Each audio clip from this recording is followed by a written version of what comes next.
So there's things we can do within administration. They're tough decisions, they're controversial decisions, but if you want to fix it, it's going to take tough decisions to make it happen.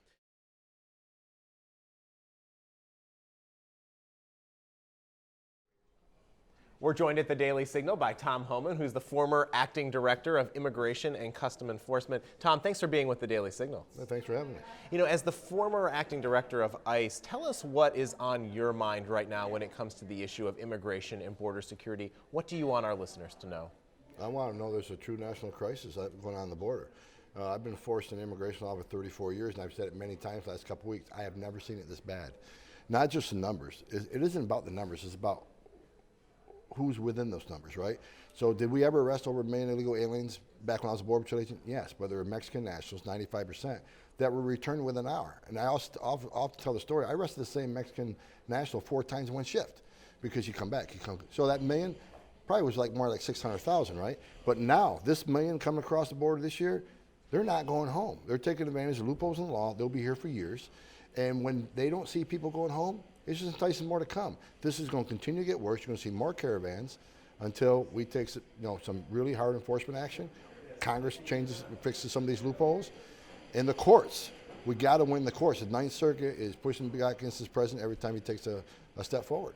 So given how bad the situation is, what is it that we need to do? You mentioned Congress, but it doesn't seem like anything's moving there. What else can this president be doing to get things pointed in the right direction?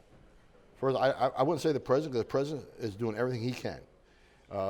He's taken a number of executive actions. He declared a national emergency. I mean, this president's the only one that's actually trying to secure this border. And I've said many times, I worked for 6 presidents, starting with Ronald Reagan, but no president, and I respect them all. Every one of them I respect. I respect the office of the presidency. But no one has done more to secure this border than President Trump. Not only did he talk the talk during the campaign, he's actually walking the walk. And I love this president for what he's doing. He's trying. But every time, like I said earlier, every time he takes a step forward, either the courts or someone he gets a temporary restraining order. What I've been saying the last couple weeks, I don't keep saying, even though I'm upsetting some people, there's several things that the operational components can do within the law to drive these numbers down.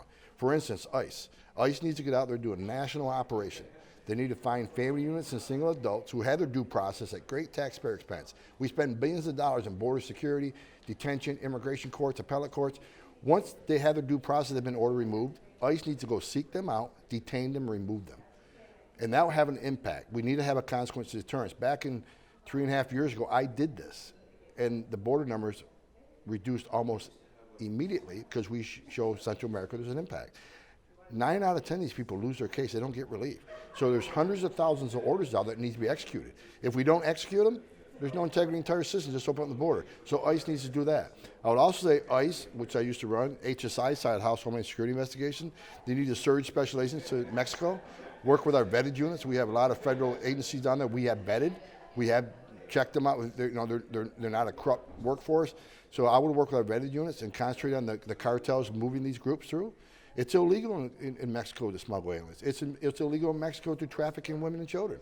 But the criminal organizations are operating with impunity. 1 in 3 women are being raped. I mean, at what point does Mexico stand up and take some action? We're the experts in this. We should certainly go down there with a couple hundred special agents, team up, and shut them down. I would also say take the employment authorization documents away. When you apply for asylum, okay, we'll give you due process. It doesn't mean we have to give you a work authorization card, because that's one of the reasons they come to get a job. If it takes them 6 and 7 years, they made enough money to go back to Central America, and they made a successful trip. So there's things we can do within administration.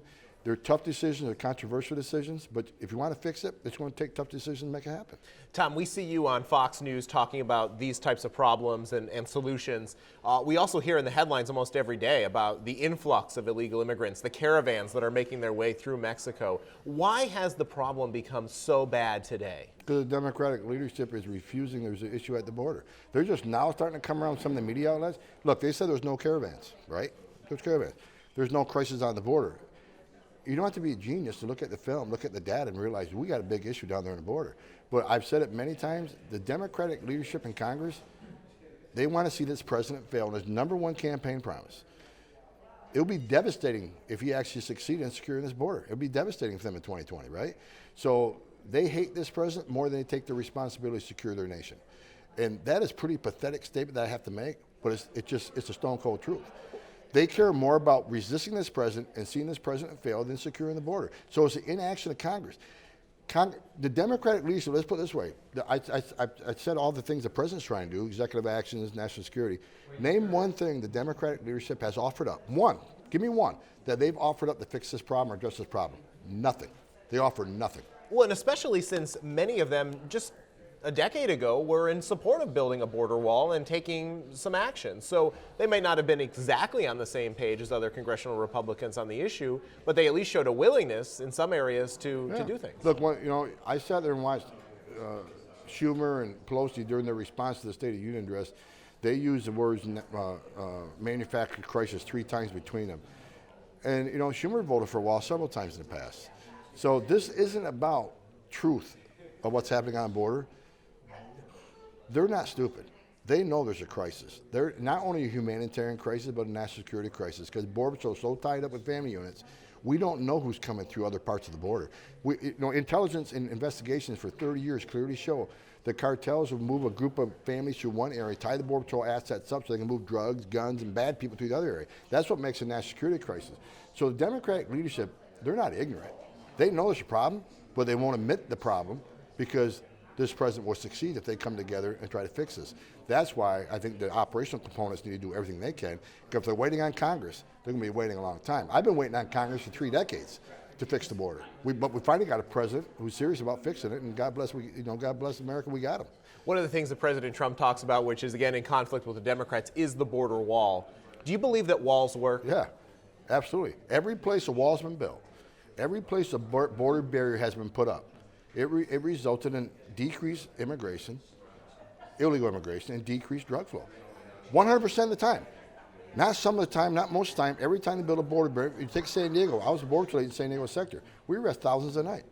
Now they're lucky to get 100 a night. So it has a tremendous impact, so it's very important. The border wall is one tool. They got to have, of course, you still need a congressional action. You still need, interior enforcement because there's no real border security unless you have interior enforcement for those that get by, right? But the border wall works. It's proven it works. And if it's the end all, the be all, it's going to stop all illegal immigration? No, but it will funnel them where the border can handle them. It's going to stop a lot of families. Look, there'd probably be 2 children alive today if there was a wall in that area they crossed because there wasn't a wall. They came through an area that wasn't a wall. Walls work. Tom, we've heard some reports that Jared Kushner in the White House will soon be presenting a plan to President Trump. We're not sure if it's going to be limited in scope or comprehensive in scope, if it'll include amnesty or asylum fixes or what exactly it will do. What do you feel that the president should be pursuing when it comes to a plan that he may try to rally some support around? If you want to secure the border, there's 3 things you need to do. Number 1, you need to change the asylum laws. 90% of the people who pass their first interview on the border because the threshold is statutory low on purpose. But when you go to immigration court, 90% fail. So we got to close that delta. So we got to change the asylum rules on the front end and make it a little harder to get, closer to what the court threshold is. Second thing to do is need to change the Florida settlement agreement. We need to detain families longer than 20 days. Now, I would use an example. In FY15, I built the first family detention center when I was at ICE under the Obama administration. And when we built that detention center, we were holding families for about 40, 45 days so they got to see a judge. Of course, 9 out of 10 lost their cases. We filled planes of families, sent them south, and guess what? Border numbers dropped in the toilet. It wasn't until the 9th Circuit called I and said, wait a minute, we're going to say that you can't hold families more than 20 days, knowing that wasn't enough time to see a judge.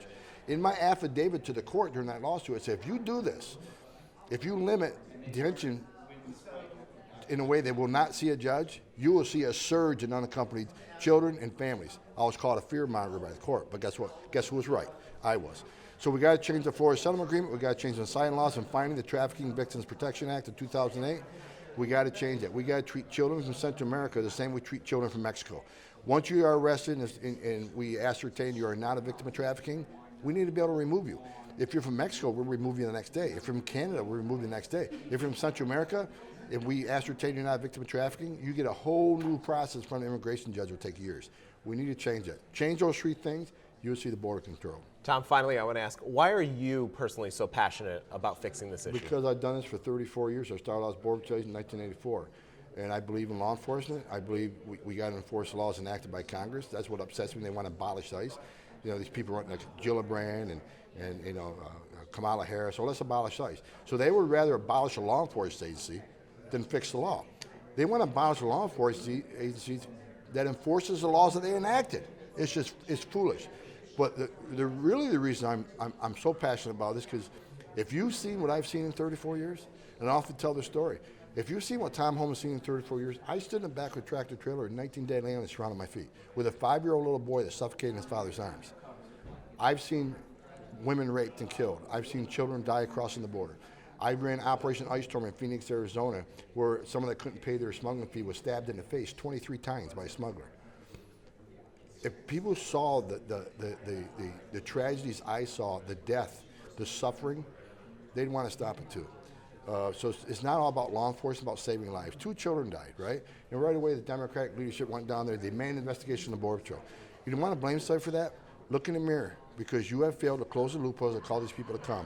So it's not about enforcing law, it's about saving lives. The 5-year-old little boy, I still keep a picture of that crime scene with me all the time. Every time I testified in Congress, I had it in my book. So before I testify, I take a look at that picture. This is why it's important. It's about saving lives. So if Congress does, if they want to abolish ICE and hate this president, hate ICE and hate the Border Patrol, fine. But how about fixing it to save a few lives? So that's why I'm passionate about it. Tom, thanks for doing what you do. Thanks for joining us again at the Daily Signal. We appreciate it. All right, no problem. Appreciate you.